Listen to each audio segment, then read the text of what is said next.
Hey guys, so I was cracking my knuckle, sorry. I was gonna do a completely different video for this week, but I decided not to do that video. I think I'll wait another week. It's about Sasha Banks' situation with WWE, by the way, if you're curious. I might not do that next week either, because I do have another video in mind for next week. But maybe the week after that, if she doesn't show up on Raw in like a week or two, I'll do the video then. But I found this WWE article online, and I decided, why not cover this article? It is 5 reasons why WWE has made Rusev lose 18 pay-per-view matches in a row. So last time he won a pay-per-view match was in December 2016 at Roadblock End of the Line on the kickoff, I'm pretty sure. So I am just going to take a look at this article for this week's video because I really have nothing else in mind. So, yeah, I was going to do a video covering the results of the Superstar Shakeup this year a couple weeks ago, but I was sick or something. I don't know what it was, but yeah, I decided it was way too late now to do it. I mean, some people might not think it's late, but I kind of do. So, let's just get into it.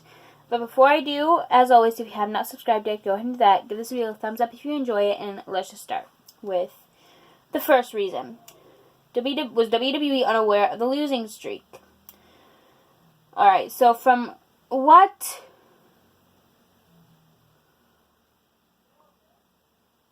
Alright, well, it was said Undertaker and Brock Lesnar. Said nothing about Rusev. Anyway, let's just read this part. From 1991 to 2013, The Undertaker built up a history-making 21-0 undefeated streak at WrestleMania before he was finally beaten at the event by Brock Lesnar in 2014. WWE producer Bruce Pritchard recently discussed winning streaks on his Something to Wrestle With podcast, and he revealed that those within the company did not originally plan for Taker to remain undefeated for so long at Mania. In fact, it was not until he faced Randy Orton at WrestleMania 21 in 2005, at which point his record was 12-0, and the streak became a thing. With so many weekly television shows and monthly pay-per-views in WWE, it is only natural that superstars, fans, and even the company's most important decision-makers lose track of who wins at which events and who loses the most often. So perhaps Rusev's 18-match losing streak run has built up without those in WWE even realizing.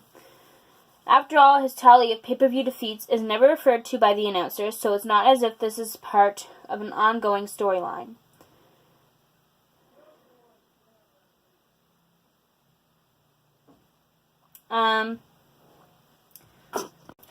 Winning streaks often become losing streaks.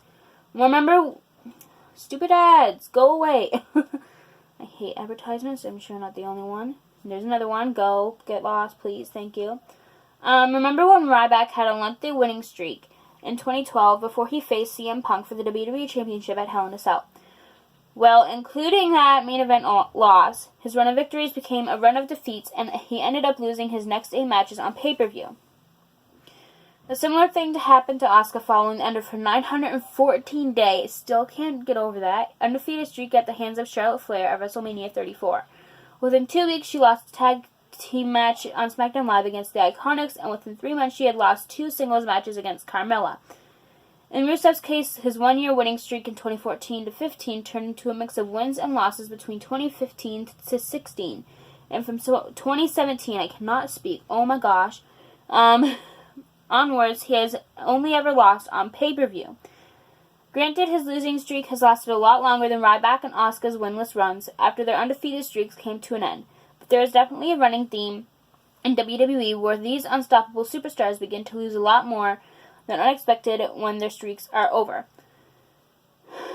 Number 3, long-term punishment. And they have a video of Big Cass versus Rusev from, I'm guessing 2016. Because I've only ever seen both of those men on the same roster, which is on Raw in 2016. Another ad. Oh my gosh. The dreaded backstage heat words have often cropped up in headlines alongside Rusev over the last few years. This first began in late 2015 when WWE was forced to abruptly end a relationship storyline. with Rusev and Summer Rae and Dolph Ziggler and Lana.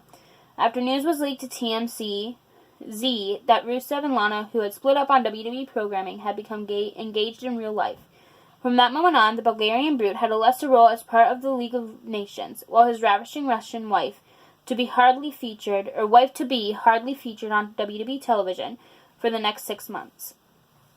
After a relatively successful second half to 2016, which saw him have a lengthy rivalry with Roman Reigns, which was one of my favorite feuds of 2016, honest to God, Rusev was reported to have garnered backstage heat again in early 2017 after he cut his hair without getting permission from WWE.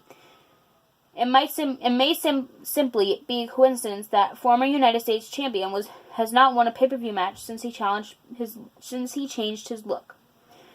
But it seems utterly bizarre that he did not pick up at least one pay-per-view win when Rusev Day was the hottest thing going in WWE at one stage, which I loved Rusev.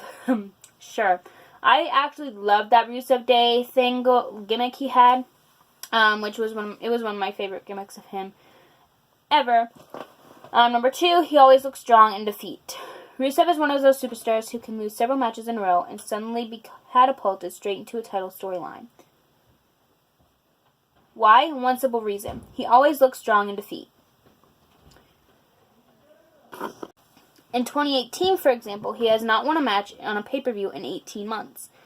Yet he was able to emerge with the victory in a gauntlet match on SmackDown Live to become the #1 contender for AJ Styles' WWE Championship at Extreme Rules. He went on to lose, of course, but the fact remained once again he looked strong in defeat. Former WWE superstar Ryback has mentioned on his Conversation with the Big Guy podcast about how the largest superstars in WWE, for example, Sheamus, the Big Show himself, were often made to lose matches due to the shock factor and seeing them suffer defeats against smaller opponents. While Rusev is not among the tallest superstars, he still has a presence about him which, to the casual fan, will cause an element of surprise when he loses. Perhaps that could be one of the main reasons why WWE regularly books him to be on the losing side.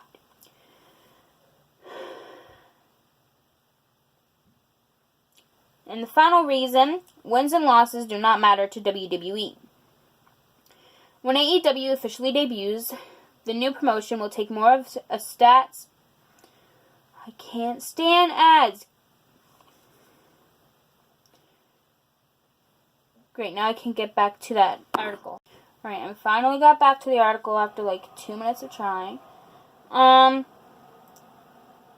There's another ad for Party Casino. I'm not 21. Get away from me. Oh, my sweet. I know they can't hear me, but it's so annoying. God. Where was I? Alright, I'm just going to restart from that part. When AEW officially debuts, the new promotion will take more of a stats-orientated approach to the outcome of its matches, with wins and losses meaning more than they ever have before in the wrestling business. In WWE, wins and losses matter as far as title victories go, but they are largely considered meaningless in non-title matches on Raw, SmackDown Live, and even on pay-per-views. During Rusev's 18-match winless run at pay-per-view events, his only important title match came at Extreme Rules when he lost a WWE Championship encounter against AJ Styles.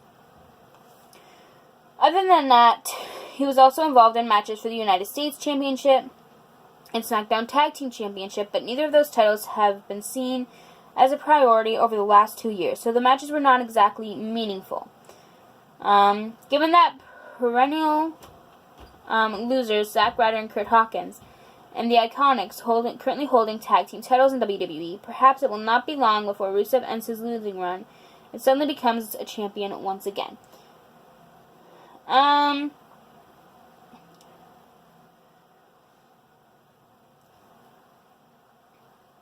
So that is it for this week's video. I'm actually kind of glad that article is done with because I could not stand reading those articles with the ads coming up out of nowhere like every 2 seconds. I know it was not every 2 seconds, but it felt like that to me. But I know you guys are curious, or some of you maybe, may not be, I don't know, as to what next week's video idea I have. What am I trying to say? Some of you guys may or may not be wondering what next week's video will be.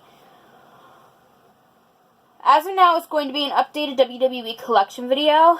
It's going to be very long. I can already tell because I have a lot of WWE things. But next week when I do the video, I'm going to try to go as fast as I can with showing everything. I got a few things for Easter that are WWE related this year, and I got a few things for Christmas, and I don't think I did.